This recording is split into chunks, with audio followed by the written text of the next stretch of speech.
আজি ঐতিহাসিক তিৱাসকলৰ ৫০০ অন্তৰ্গত মিকিৰগয়া ৰাজ্যৰ এটা গুৰুত্বপূৰ্ণ দিন, ঐতিহাসিক দিন। ৫০০ ৰজাৰ ভিতৰত মিকিৰগয়া ৰজা, মিকিৰ ৰাজ্যৰ ৰজাও অন্যতম এগৰাকী ৰজা।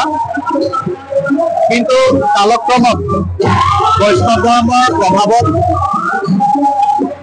আমাৰ মধ্য অসমৰ বহু তিৱা ৰজা ৰাজ্যান্তৰ হৈ কোচ হিচাপে চিনাকি দিবলৈ আৰম্ভ কৰে।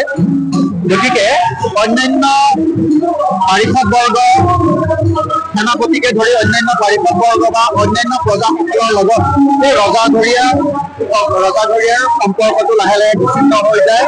তাৰ ফলত তিৱা সংস্কৃতিৰ ৰক্ষাৰ ক্ষেত্ৰত বা জনজাতীয় সংস্কৃতিৰ ৰক্ষাৰ ক্ষেত্ৰত যথেষ্ট বাধাগ্ৰস্ততা বা ক্ষতিগ্ৰস্ততা হোৱা পৰিলক্ষিত হ'ল। সেইটো কাৰণে তিৱা জাতীয় সংগঠনসমূহৰ নেতৃত্বত আৰু বিশেষকৈ এই ক্ষেত্ৰত তিৱা ৰাজদৰবাৰ, আমাৰ শ্ৰদ্ধাৰ জোৰসিং বৰদলৈ ডাঙৰীয়াৰ নেতৃত্বত যি তিৱা ৰাজদৰবাৰ বুলি আমাৰ জাতীয় সংগঠন এটাৰ জন্ম হ'ল।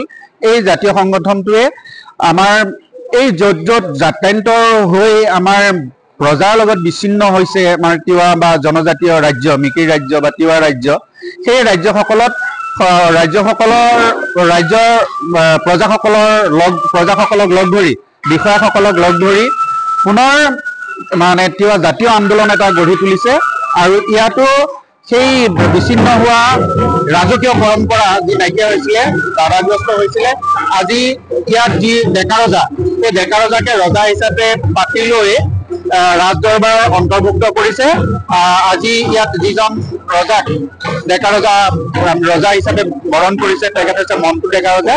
গতিকে ইয়াৰ জৰিয়তে নিশ্চয় আমাৰ জনজাতীয় সংস্কৃতি ৰক্ষা হোৱাত এইটো এটা গুৰুত্বপূৰ্ণ আজি দিন হৈছে। ভূমিকা গ্ৰহণ কৰিব এই ৰাজ্যৰ প্ৰজাসকলেও, ৰজা বা বিষয়াসকলে।